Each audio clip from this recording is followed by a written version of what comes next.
Me llamo Nina y tengo 32 años. Mientras bajaban el cuerpo de mi esposo, Michael, a la tierra, yo me quedé sola, rodeada de extraños con miradas de lástima. Ni un solo familiar se presentó. Ni mis papás, ni mi hermana, ni siquiera Jessica, mi mejor amiga de la infancia. Todos prefirieron ir a la fiesta de compromiso de mi hermana Rachel. Cuando la tierra golpeó el ataúd, mi celular se iluminó. Un mensaje de mi mamá: tenemos que hablar ya. Debajo, 22 llamadas perdidas. Si tú estuvieras viendo este video, ¿qué harías en mi lugar? Por favor dale like y suscríbete para escuchar cómo encontré fuerzas cuando todos los que amaba me dieron la espalda. Conocí a Michael en mi segundo año de universidad. Me topé con él en la biblioteca y mis libros de psicología salieron volando por el piso. En lugar de disculparse rápido y seguir su camino, insistió en ayudarme a recogerlos y luego me invitó a un café como compensación. Esa cita de café se convirtió en cena, después en una noche de películas y finalmente en los 5 años más hermosos de matrimonio que jamás hubiera imaginado. Nuestra historia de amor no estuvo libre de obstáculos. Mi familia se opuso desde el principio. Michael venía de una familia trabajadora, su papá era mecánico y su mamá enfermera. Gente honesta, de mucho esfuerzo, que crió a su hijo con valores firmes y una ética de trabajo admirable. Pero para mis papás, tan obsesionados con el estatus social, él era como si viniera de otro mundo. Podrías aspirar a algo mucho mejor, nena, solía decir mi mamá cada vez que mencionaba su nombre. Piensa en tu futuro, él nunca podrá darte la vida que mereces. Mi papá era más directo. Ese muchacho no tenía conexiones, ni dinero familiar, nada que aportar más que deudas estudiantiles. Yo ignoré sus críticas. Michael tenía todo lo que realmente importaba. Era brillante, terminó su carrera de ingeniería con honores, a pesar de trabajar medio tiempo para pagar sus gastos. Era compasivo, pasaba los fines de semana como voluntario en el refugio de animales de la colonia. Y me amaba sin condiciones, apoyando mis sueños y mis metas sin jamás hacerme sentir que debía cambiar.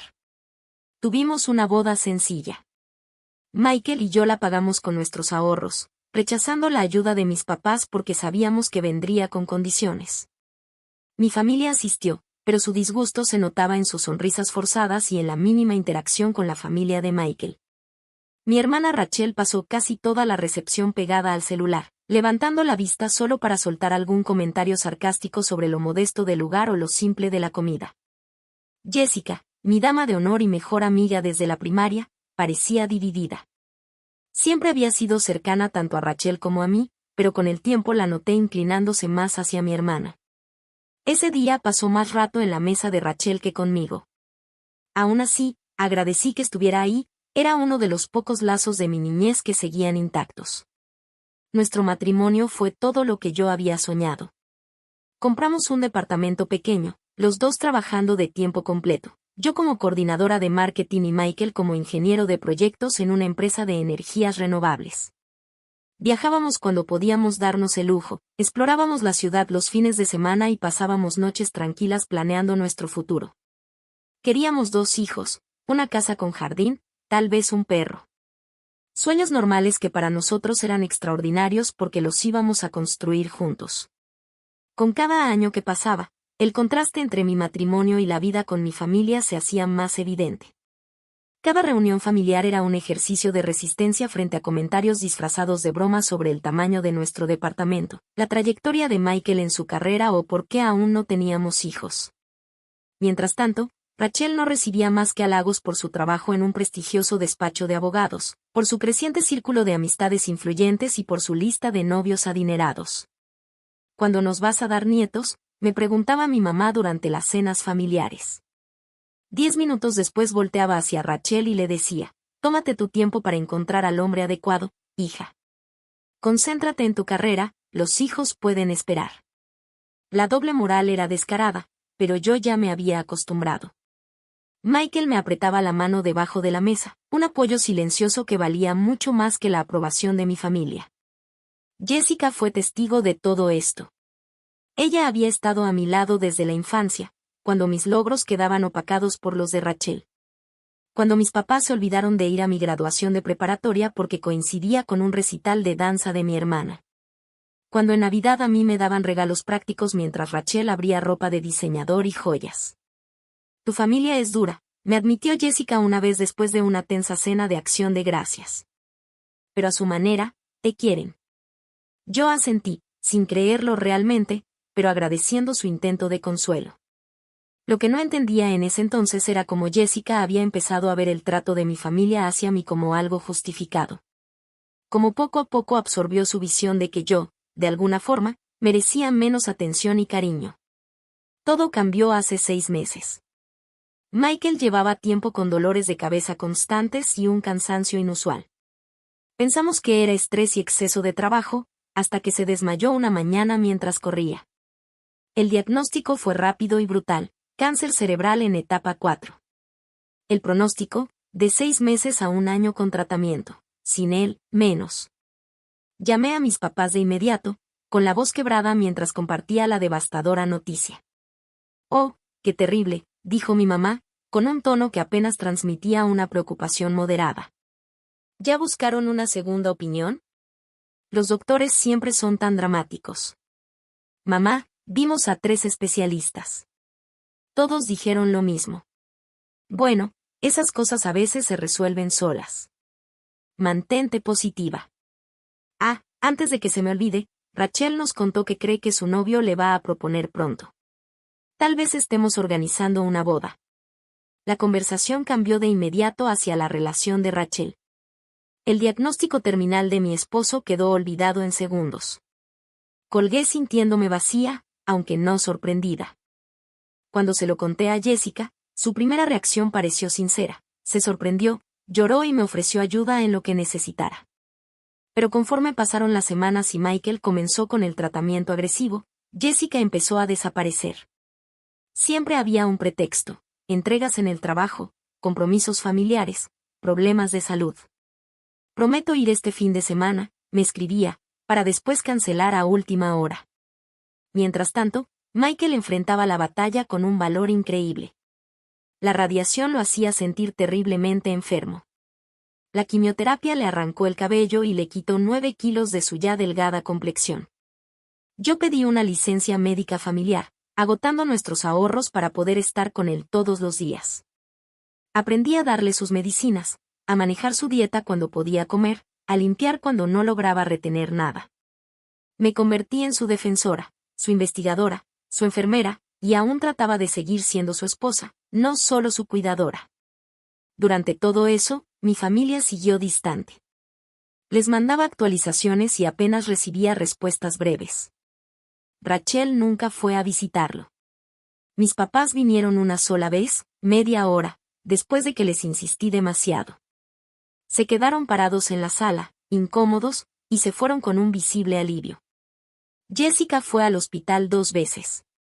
En ambas no se quedó ni una hora, incómoda con los aparatos médicos y con el deterioro de Michael. La gente reacciona distinto en una crisis, me dijo Michael una noche mientras yo lloraba junto a su cama de hospital. Algunos no soportan ver sufrir a quienes quieren. Incluso muriendo, él encontraba excusas para quienes deberían haber estado apoyándonos. Sus amigos, en cambio, iban a verlo seguido. Y sus papás se mudaron temporalmente a nuestra ciudad para ayudar, turnándose conmigo en el hospital. El contraste entre su gente y la mía no podía ser más marcado. Cuando la salud de Michael empeoró, llegó otro anuncio: Rachel estaba oficialmente comprometida con Bradford, un abogado corporativo de familia adinerada. Mi mamá me llamó, la emoción desbordándose por el teléfono. Estamos planeando la fiesta de compromiso más hermosa. El club campestre aceptó organizar la fiesta, y ya contratamos al mejor banquetero de la ciudad. Rachel quiere que seas una de sus damas de honor, por supuesto. ¿Cuándo es la fiesta?, pregunté, temiendo la respuesta. Dentro de 3 semanas, en sábado. Queríamos hacerla rápido, mientras todavía hay buen clima para las fotos. Sentí que el corazón se me hundía. Mamá, Michael no está bien. Los doctores dicen que tal vez solo le queden semanas de vida. No puedo dejarlo solo. Hubo un silencio pesado. Hija, Tu hermana solo se va a comprometer una vez en su vida. Seguramente Michael entendería si tomas una sola noche para celebrar con la familia. Se está muriendo, mamá. Mi esposo se está muriendo. Bueno, nos hará falta tu presencia en la fiesta. Le diré a Rachel que le mandas tus felicitaciones. La fiesta de compromiso quedó programada para el mismo fin de semana en que los doctores me habían dicho que me preparara para el final. Como si pudiera prepararme para perder al amor de mi vida a los 32 años. El deterioro de Michael avanzó más rápido de lo que cualquiera había anticipado. El tratamiento experimental en el que habíamos depositado nuestras últimas esperanzas falló de forma brutal, provocándole una convulsión que lo dejó hospitalizado una semana entera. Su oncóloga me tomó aparte después de estabilizarlo. Lo siento mucho, pero ya no tenemos opciones médicas, dijo la doctora Patterson, con los ojos llenos de un pesar genuino. A estas alturas, nuestro objetivo es mantenerlo cómodo. Quizá quieras considerar los cuidados paliativos. ¿Hospicio? La palabra que había temido desde el diagnóstico. Significaba dejar de luchar, aceptar lo inevitable. Significaba el inicio del adiós. Esa noche dormí en el sillón reclinable junto a la cama del hospital, escuchando el ritmo de su respiración, memorizando el subir y bajar de su pecho. Le tomé la mano, ahora delgada y frágil, con las venas marcadas bajo una piel casi traslúcida. Dormido, las líneas de dolor alrededor de sus ojos y su boca se suavizaron, y por un instante volvió a parecerse al hombre con el que me había casado. Nuestros ahorros se habían agotado. Las cuentas médicas se acumulaban a pesar del seguro, y mi permiso sin goce de sueldo significaba no tener ingresos durante meses. Los papás de Michael habían ayudado en lo que podían, pero eran jubilados y vivían con un ingreso fijo. Tragué mi orgullo y le mandé un mensaje a mi papá, preguntando si podían apoyarnos con algunos gastos. Estamos un poco justos ahora con la fiesta de compromiso de Rachel, respondió. Quizá el próximo mes podamos revisar nuestro presupuesto. El próximo mes, cuando lo más probable era que Michael ya no estuviera. Durante esas últimas semanas apenas dormía. Y cuando lo lograba, eran breves lapsos interrumpidos por cualquier cambio en la respiración de Michael o por el pitido de algún monitor. Sobrevivía con café de la cafetería del hospital y barras de granola de la máquina expendedora. Mi ropa me quedaba floja. El duelo ya me estaba consumiendo antes de que él siquiera se fuera. Seguía mandando actualizaciones a mi familia, aferrándome a la esperanza de que la gravedad de la situación por fin atravesara su burbuja de indiferencia. Mis mensajes se volvieron cada vez más desesperados. Michael ha sido trasladado a cuidados paliativos. Los doctores dicen que podrían ser días. Por favor, vengan. Mi mamá respondió, estamos rezando por ustedes. Por cierto, ¿ya viste las fotos que te mandé del anillo de compromiso de Rachel? 6 quilates. Jessica no fue mejor, lamento mucho que estén pasando por esto. He estado ayudando a Rachel con la planeación de la fiesta de compromiso. Estoy saturada. Intentaremos visitarlos pronto. Nadie vino. Yo observaba cómo Michael, antes tan lleno de vida y energía, se iba apagando un poco más cada día. Aún así trataba de conservar su sentido del humor, pidiéndome que le metiera a escondidas sus malteadas de chocolate favoritas, aunque los doctores lo prohibieran. Y, como siempre, se preocupaba más por mí que por sí mismo. Prométeme que te vas a cuidar después, me dijo en uno de sus pocos momentos de lucidez. Encuentra la manera de volver a ser feliz, Nina. No dejes que esto te rompa para siempre. Lo prometí, aunque no podía imaginar la felicidad en un mundo sin él. La noche antes de la fiesta de compromiso de Rachel, la respiración de Michael se volvió pesada y entrecortada. La enfermera de hospicio aumentó la dosis de morfina, explicándome con suavidad que eso solía ser señal de la etapa final. Llamé a mis papás. Mamá, creo que Michael se va esta noche o mañana. Por favor, los necesito aquí. Ay, Nina suspiró. Tenemos invitados llegando de fuera para la fiesta. Rachel se sentiría devastada si no estamos para recibirlos. Y mi esposo se está muriendo, grité al teléfono, haciendo que la enfermera se sobresaltara. Baja la voz, me reprendió mi madre. Estás siendo dramática. La gente muere todos los días. Tu hermana solo se compromete una vez. Colgué con las manos temblando de rabia e incredulidad. Intenté con Jessica, mi última esperanza de tener a alguien cercano a mi lado. Jess, por favor. No puedo con esto sola. Nina, estoy en el salón con Rachel. Nos estamos arreglando el cabello para mañana. Lo siento mucho, pero le prometí hace semanas que la ayudaría con todos los preparativos. Michael murió a las 3:27 de la madrugada. Sus papás y yo sosteniendo sus manos. No sufrió al final, la medicina lo mantuvo cómodo. Sus últimas palabras conscientes para mí fueron: gracias por amarme. Me quedé junto a su cuerpo hasta el amanecer, incapaz de asimilar que la persona que más amaba en el mundo ya no estaba, y que solo quedaba la envoltura que alguna vez lo contuvo. Mis suegros me abrazaron, con un dolor tan profundo como el mío, aunque suavizado por los años y la experiencia de la vida. Ellos me ayudaron a contactar a la funeraria que habíamos escogido a regañadientes semanas antes. Se quedaron conmigo cuando el personal vino por el cuerpo de Michael, sosteniéndome cuando mis piernas amenazaban con ceder. Al amanecer revisé mi celular. Ningún mensaje de mi familia. Seguramente dormían, descansando para el gran día de Rachel. Mandé un texto sencillo al chat familiar: Michael falleció hace unas horas. Pronto compartiré los detalles del funeral. Mi papá contestó primero: lamentamos tu pérdida. Estaremos pensando en ti hoy.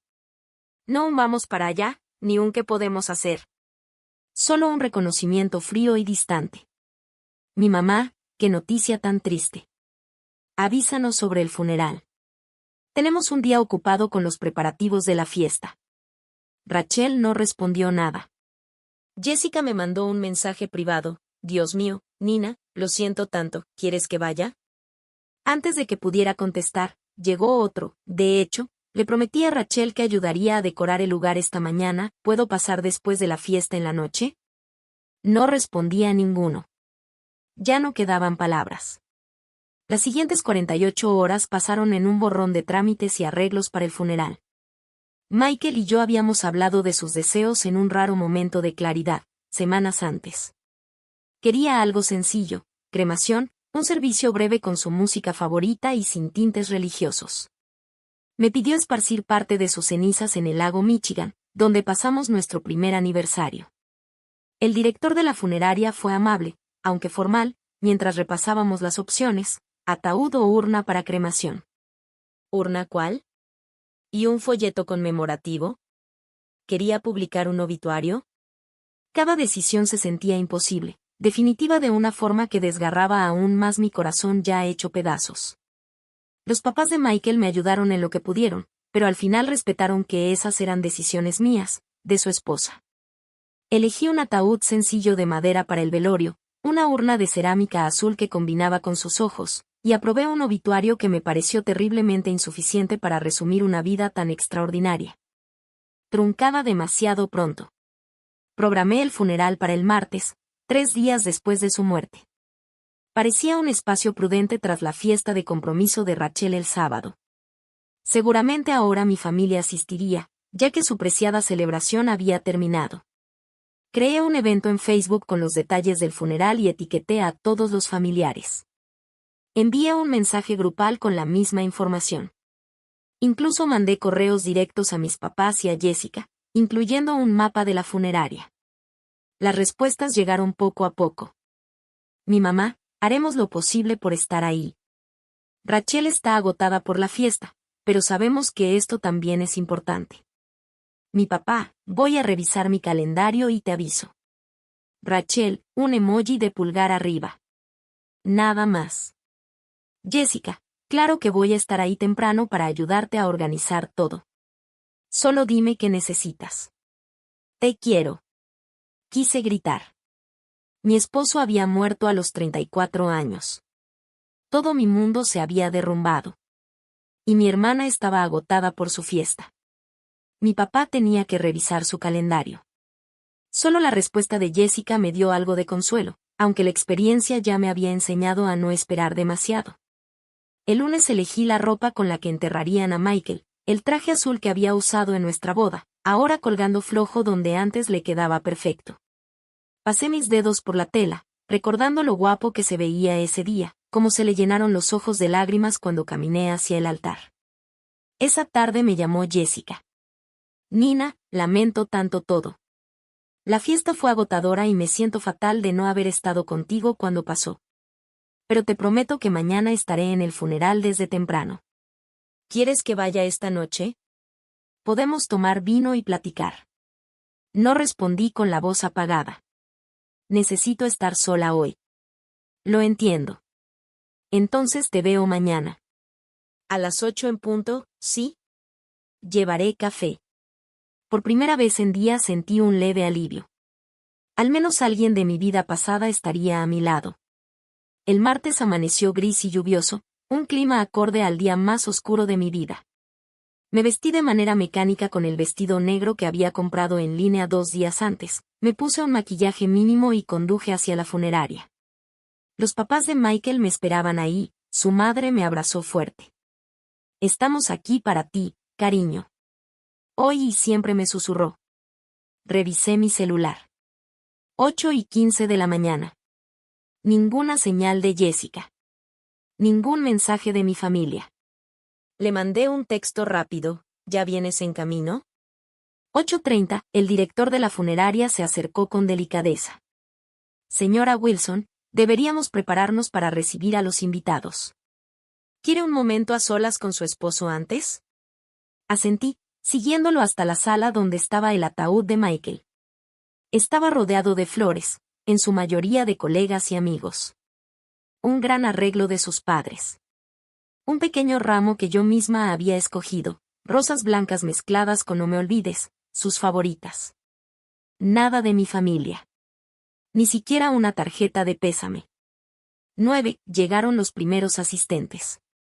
Los compañeros de trabajo de Michael, su compañero de universidad que había volado desde Seattle, los vecinos del edificio, todos expresaban una tristeza sincera, compartiendo anécdotas que a veces me arrancaban una sonrisa entre lágrimas.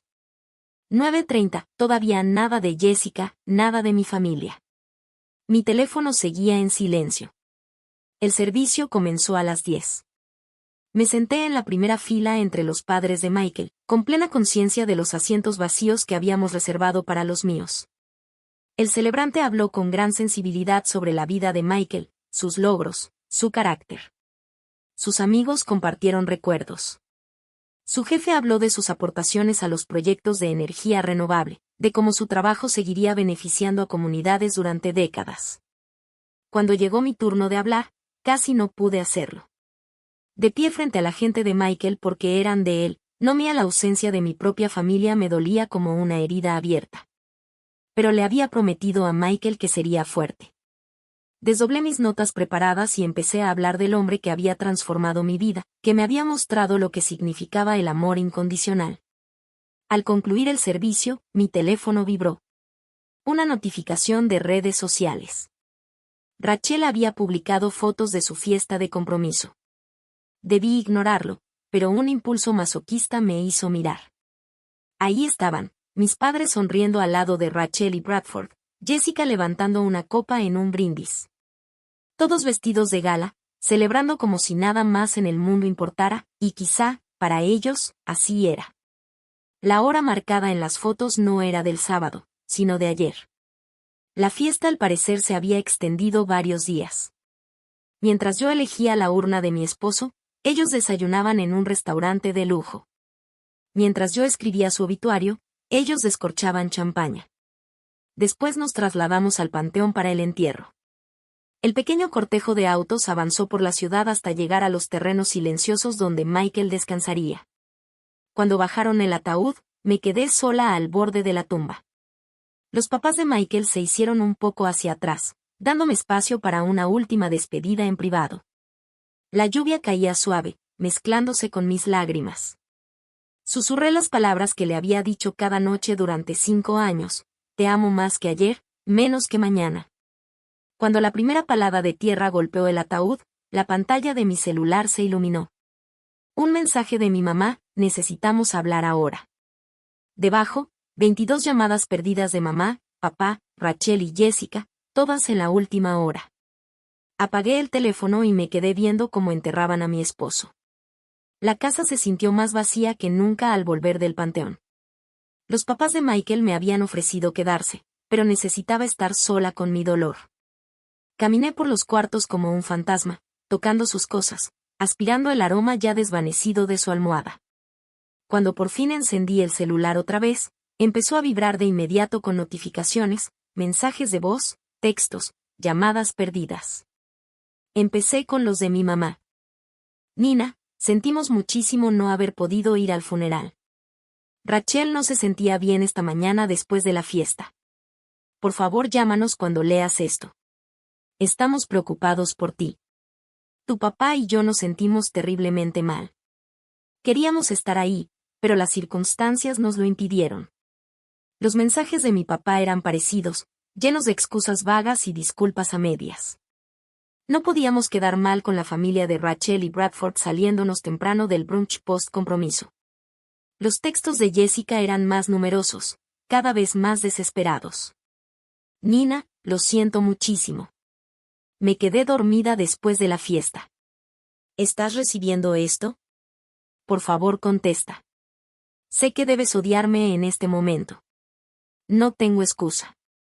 Por favor, déjame explicarte en persona. Voy a pasar más tarde. Rachel había mandado un solo mensaje: perdón por lo de Michael. He estado súper ocupada con lo del compromiso.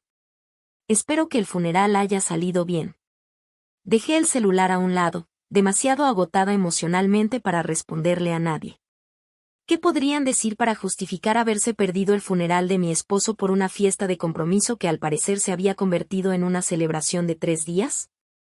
Mientras me preparaba una taza de té, apareció una notificación de correo.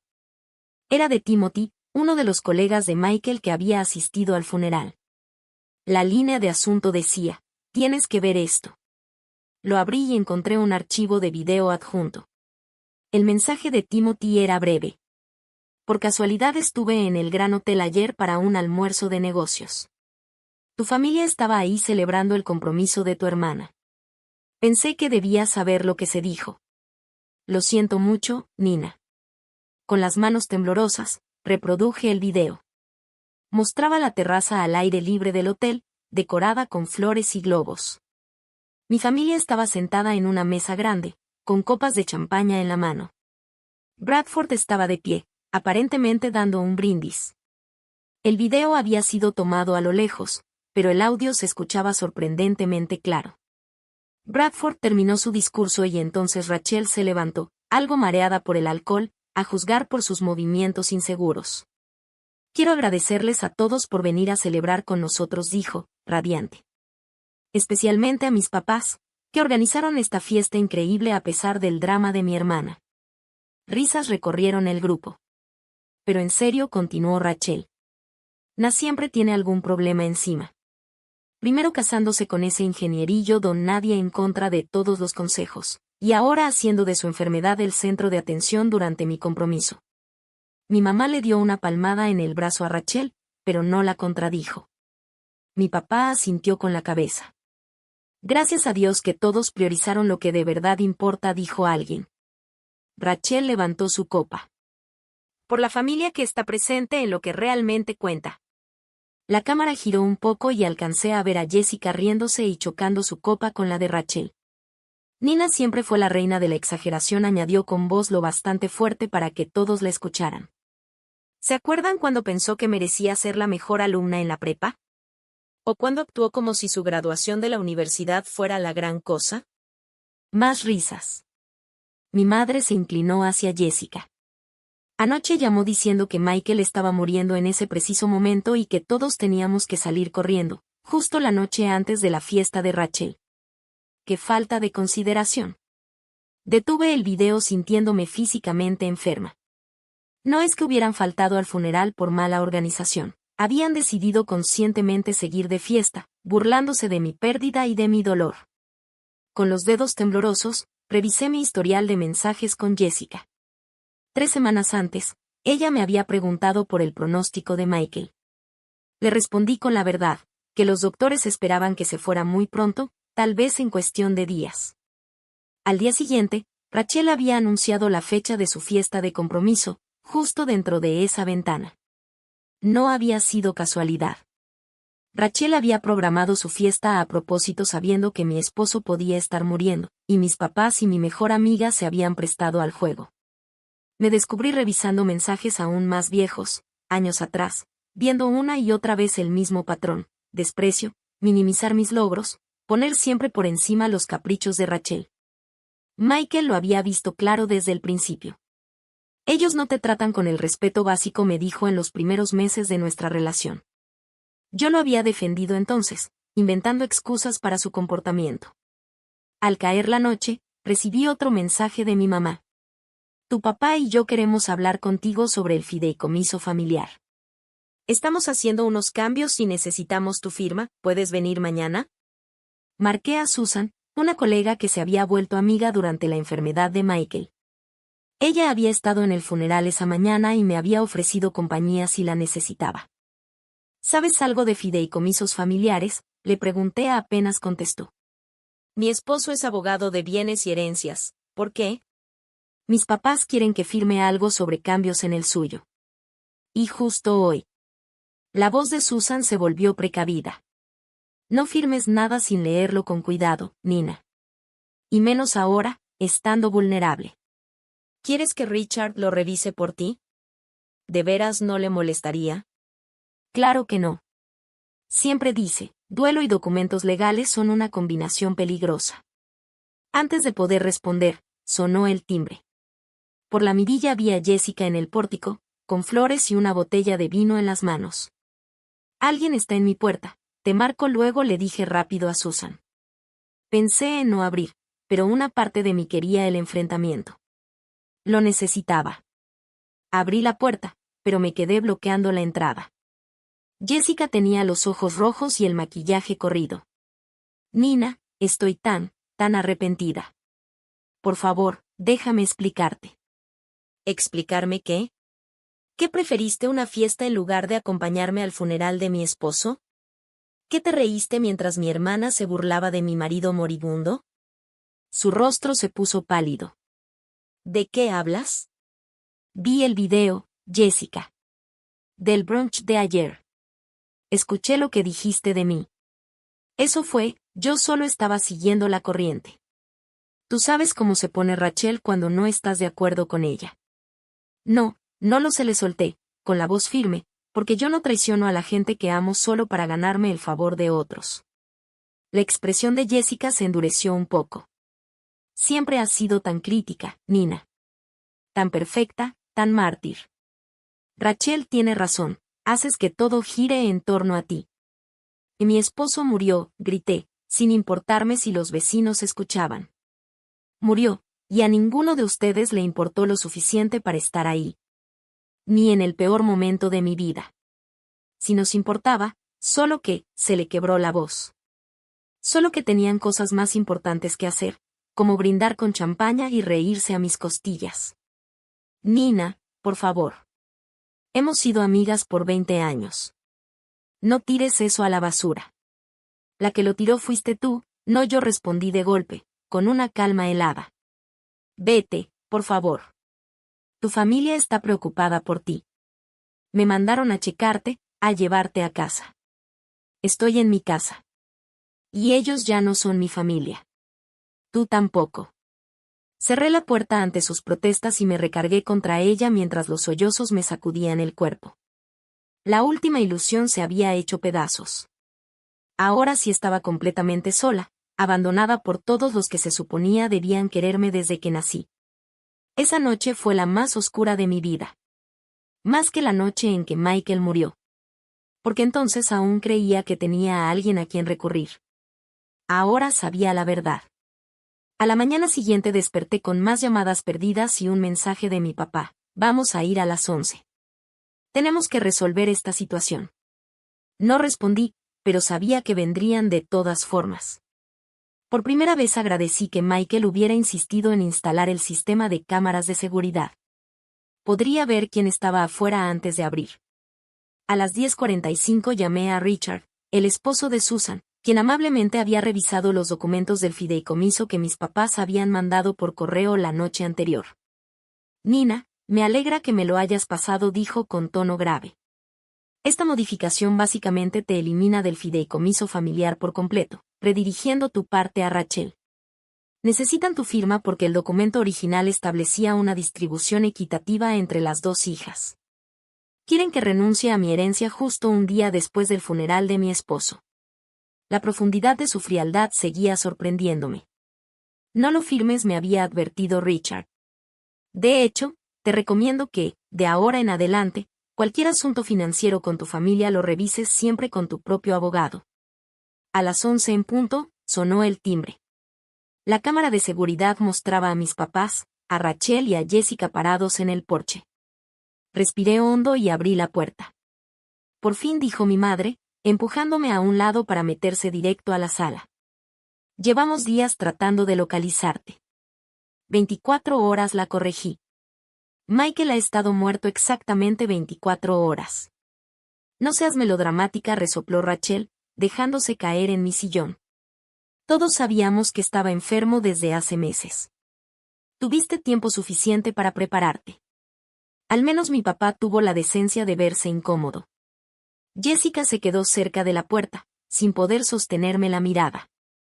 ¿Por qué están aquí?, pregunté, permaneciendo de pie mientras ellos se acomodaban en mi casa. Nos preocupas, respondió mi madre, con una expresión de falsa preocupación que no le llegaba a los ojos. No es sano que te aísles. Queremos que vengas a quedarte con nosotros un tiempo. Y también hay unos asuntos de familia que tratar, agregó mi papá, dando una palmadita a su portafolio. Solo un pequeño detalle de actualización de papeles. ¿Los documentos del fideicomiso donde me desheredan?, pregunté con calma. Sus caras de sorpresa habrían sido cómicas en otras circunstancias. ¿Cómo? Esos eran documentos privados de la familia, balbuceó mi padre. Sí, privados, sobre mi herencia. ¿De verdad pensaban que iba a firmar sin leer, sin consultar a un abogado? No tenías derecho a mostrárselos a un extraño. Mi madre explotó. No tenías derecho a saltarte el funeral de mi esposo por una fiesta. Un silencio incómodo se apoderó del cuarto. Rachel lo rompió con una risita burlona. ¿Todavía con eso? No fue solo una fiesta. Fue mi celebración de compromiso. Un evento que pasa una sola vez en la vida. Y el funeral de Michael no lo fue. Mi voz se mantuvo firme, aunque por dentro temblaba de rabia. La gente se muere todos los días, se encogió de hombros Rachel. Pero yo solo me comprometo una vez.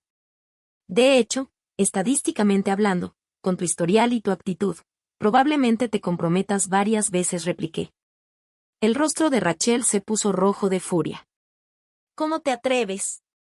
Vi el video, continué, mirándolos a todos de frente. El del brunch.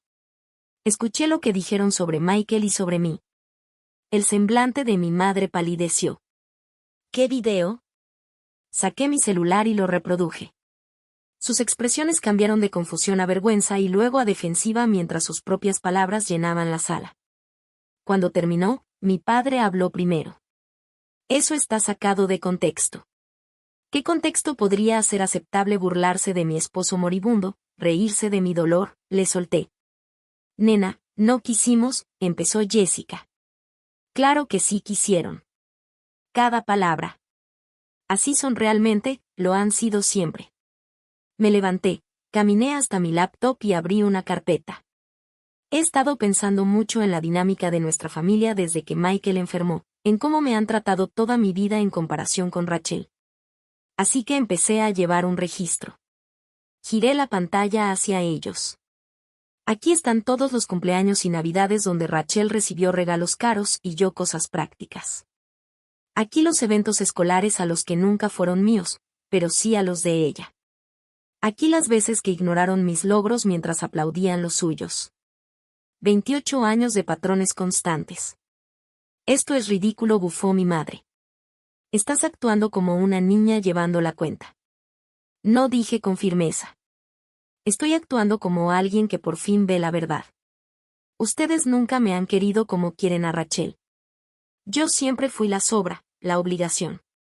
Y ahora sé que en realidad no me quieren. Claro que te queremos, insistió mi padre. Aquí estamos, ¿no? Están aquí con papeles para sacarme del fideicomiso familiar. El día después del funeral de mi esposo, al que ninguno de ustedes se dignó asistir. Eso no es amor. Rachel se levantó, claramente harta.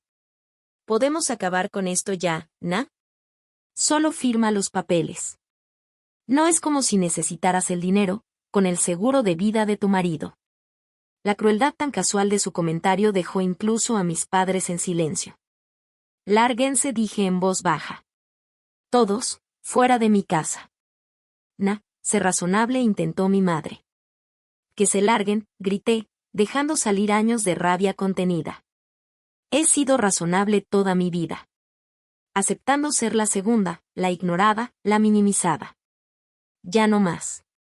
Caminé hacia la puerta y la abrí de golpe. A partir de este momento no tengo familia, no tengo padres, no tengo hermana, ni amiga de la infancia. Son unos completos extraños para mí. No puedes estar hablando en serio, balbuceó mi padre. Una familia no hace lo que ustedes hicieron. La familia está presente, se apoya en el dolor, ama sin condiciones. Y ustedes fallaron en todo. Jessica se me acercó con lágrimas corriendo por su cara. Nena, por favor.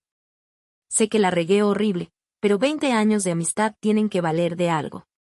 No valieron nada para ti cuando elegiste la fiesta de Rachel sobre el funeral de Michael. Cuando te reíste de mi dolor, cuando me llamaste dramática por llorar a mi esposo. Haré lo que sea para arreglar esto, suplicó. No hay nada que arreglar. No queda nada que salvar. Por favor, váyanse, dije. Uno por uno fueron saliendo. Mis padres con el rostro desencajado, Rachel con indignación, Jessica hecha pedazos. Cuando mi madre pasó junto a mí, me sujetó del brazo. Te vas a arrepentir, susurró con veneno. Cuando el duelo pase, nos vas a necesitar. Aparté su mano con suavidad. No, no lo haré. Adiós, Elizabeth. Usar su nombre en lugar de mamá fue el corte final. Su rostro se desmoronó por un instante antes de endurecerse en una máscara de indignación. Sin decir nada más, se unió a mi padre en el coche. Cerré la puerta a mi antigua familia y, de golpe, una extraña paz me envolvió. Por primera vez en mi vida, me había defendido tal como Michael siempre me animaba a hacerlo, de la forma en que él habría estado orgulloso de ver. Esa misma noche contacté a una terapeuta especializada en duelo y trauma familiar. Llamé a Susan para agradecerle a ella y a Richard por su apoyo. También empecé a investigar grupos de apoyo para viudas jóvenes y para personas que habían cortado lazos con familias tóxicas. Mi nueva vida estaba comenzando, construida sobre las cenizas de todo lo que había perdido. Pero, por primera vez, yo estaría en el centro de ella. Las semanas posteriores a la confrontación con mi familia fueron a la vez las más difíciles y las más liberadoras de mi vida. El duelo llegaba en oleadas. A veces, cuando menos lo esperaba, me encontraba llorando en el pasillo de cereales al ver la granola favorita de Michael, o derrumbándome mientras doblaba sus camisetas, que aún guardaban su olor. Mi terapeuta, la doctora Laurel Anderson, me ayudó a entender que estaba atravesando dos pérdidas profundas al mismo tiempo, la de mi esposo y la de mi familia de origen. Lo llamó duelo complejo, explicando que la traición de mi familia había complicado mi proceso de luto por Michael. Lo que has vivido se conoce como duelo desautorizado, me explicó en una sesión. Tu pérdida no fue reconocida ni acompañada por quienes debieron ser tu principal red de apoyo, me explicó la terapeuta. Eso genera un trauma adicional encima del duelo mismo. Asistí a mi primera reunión de un grupo de apoyo para viudas 3 semanas después del funeral. Entrar a ese salón del centro comunitario fue de las cosas más difíciles que he hecho en mi vida. Aceptar que pertenecía ahí hacía que la muerte de Michael se sintiera real de una forma nueva y brutal. El grupo estaba formado por 8 mujeres, con edades que iban desde los 20 hasta los 70. Lo que nos unía no era la edad, sino la experiencia compartida, el dolor particular de ver desvanecerse a la persona que amas, la pesadilla administrativa de los certificados de defunción y las reclamaciones de seguros. Y las preguntas bien intencionadas pero dolorosas de conocidos, ¿ya estás saliendo con alguien? ¿Ya lo superaste? Ahí conocí a Sara, de 36 años, viuda desde hacía casi un año tras el repentino infarto de su esposo. Tenía un humor ácido y una manera práctica de enfrentar el duelo que me hizo sentir entendida. Los primeros 2 meses solo usaba su bata y cenaba cereal todas las noches, me contó una vez, mientras tomábamos café después de una reunión. Hasta que un día me cayó el 20. Esteve se habría enojado tanto conmigo por rendirme así. Entonces empecé a hacer una cosa de adulto cada día. Bañarme, cocinar una comida de verdad, salir a caminar. No era mucho, pero era algo. Adopté su método de una cosa de adulto. Algunos días eso era lo único que lograba.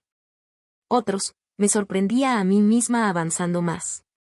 Regresé al trabajo medio tiempo, agradecida de tener un jefe comprensivo que me dio horarios flexibles. Mis suegros se mantenían al pendiente de mí, sin presionarme, pero siempre haciéndome sentir acompañada. La mamá de Michael me mandaba cajas con galletas caseras y regalitos chistosos que me sacaban sonrisas. Su papá me ayudaba con el papeleo del seguro y con reparaciones de la casa que antes Michael habría hecho. Siempre serás nuestra hija, me dijo Sharon durante una visita. Eso no cambia porque Michael ya no esté. Su bondad resaltaba aún más el contraste con el comportamiento de mi propia familia. Mis padres habían intentado llamarme un par de veces después de la confrontación, dejando mensajes de voz sobre sanar la ruptura familiar y seguir adelante juntos. No respondí. Rachel había mandado un solo mensaje de texto. Estás siendo ridícula. Llama a mamá y papá y discúlpate, decía Rachel en su único mensaje. Jessica, en cambio, fue más insistente. Correos, mensajes de texto, incluso cartas escritas a mano en las que expresaba remordimiento y suplicaba otra oportunidad. Leí cada una, pero dentro de mí no quedaba más que un vacío donde alguna vez había vivido nuestra amistad. La doctora Anderson me ayudó a trabajar esos sentimientos respecto a los intentos de contacto. Poner límites no es lo mismo que guardar rencores, me recordó. Te estás protegiendo de personas que ya demostraron que no saben cuidar tu vulnerabilidad. 4 meses después de la muerte de Michael, tomé la difícil decisión de vender nuestro departamento.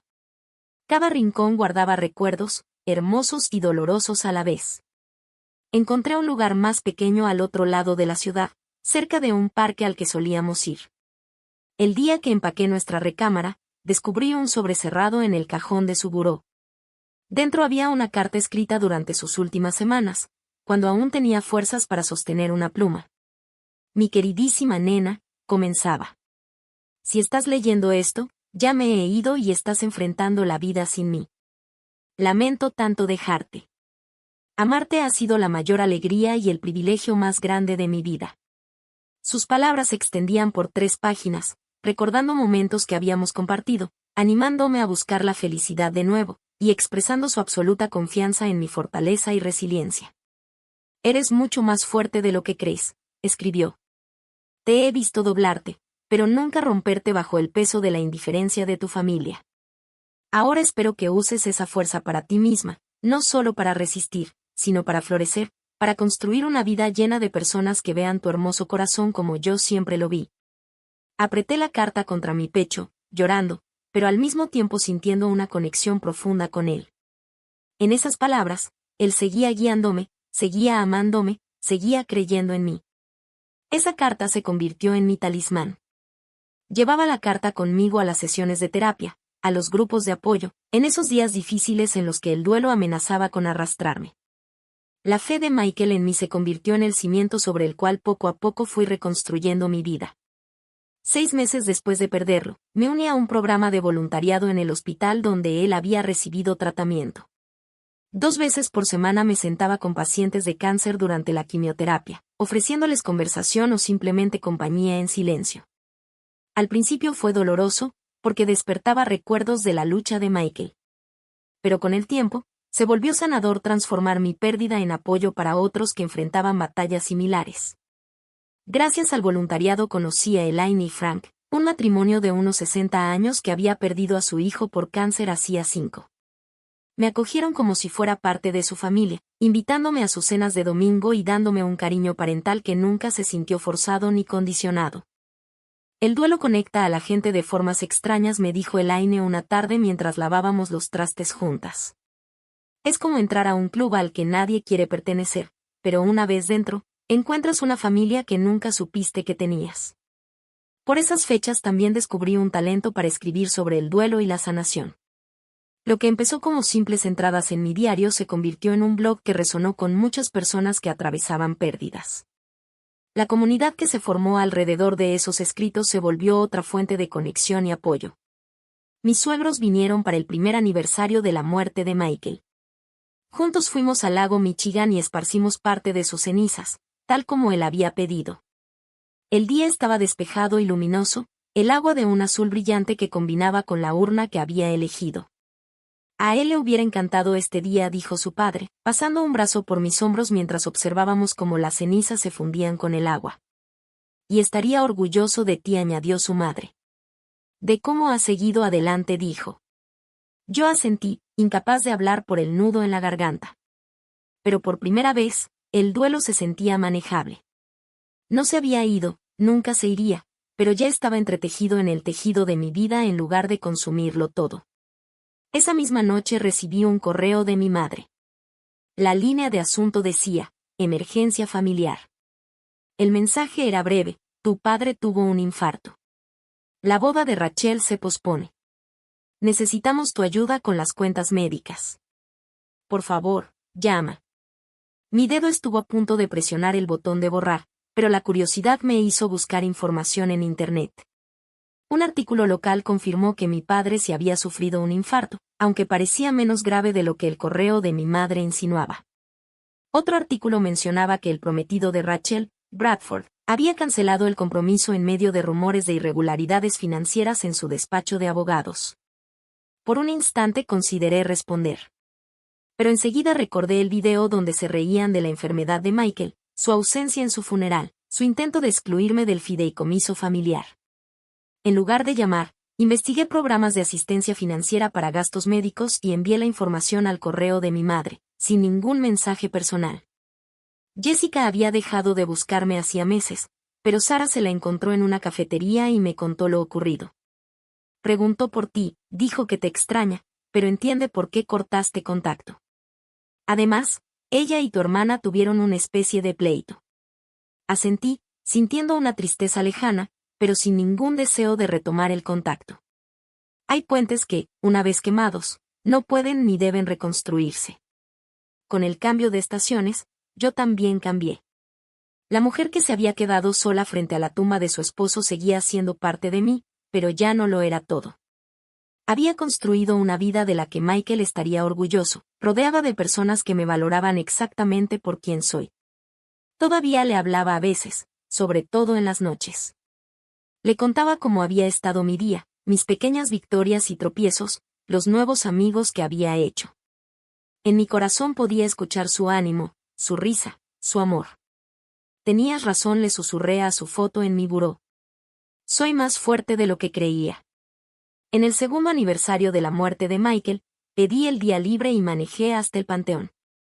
La lápida era sencilla pero elegante, justo como a él le hubiera gustado.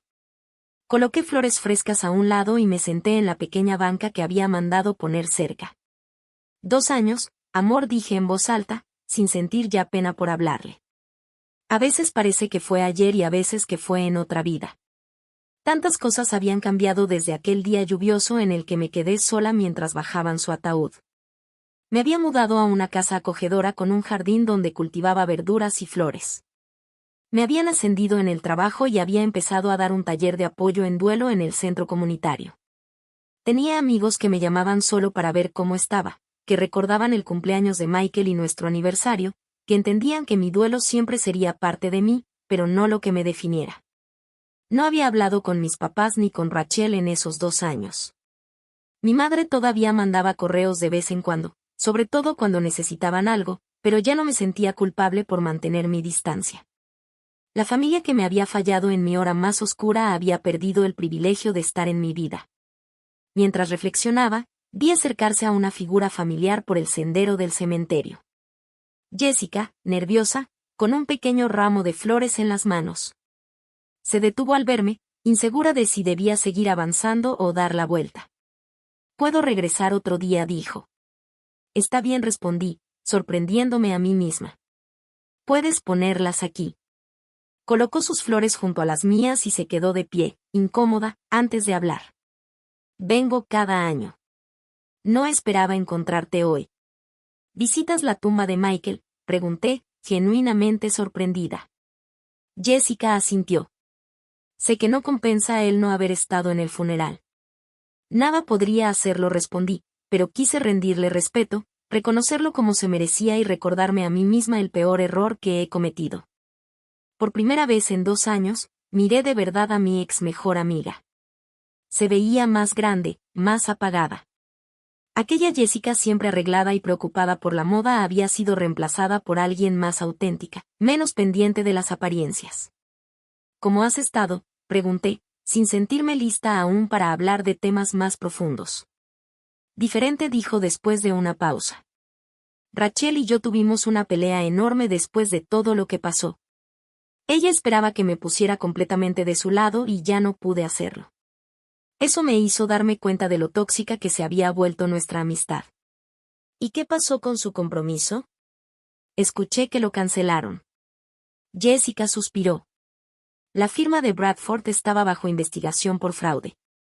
La dejó cuando parecía que él también podría estar implicado. Resultó que solo estaba con ella por las conexiones de su familia. Ella quedó destrozada.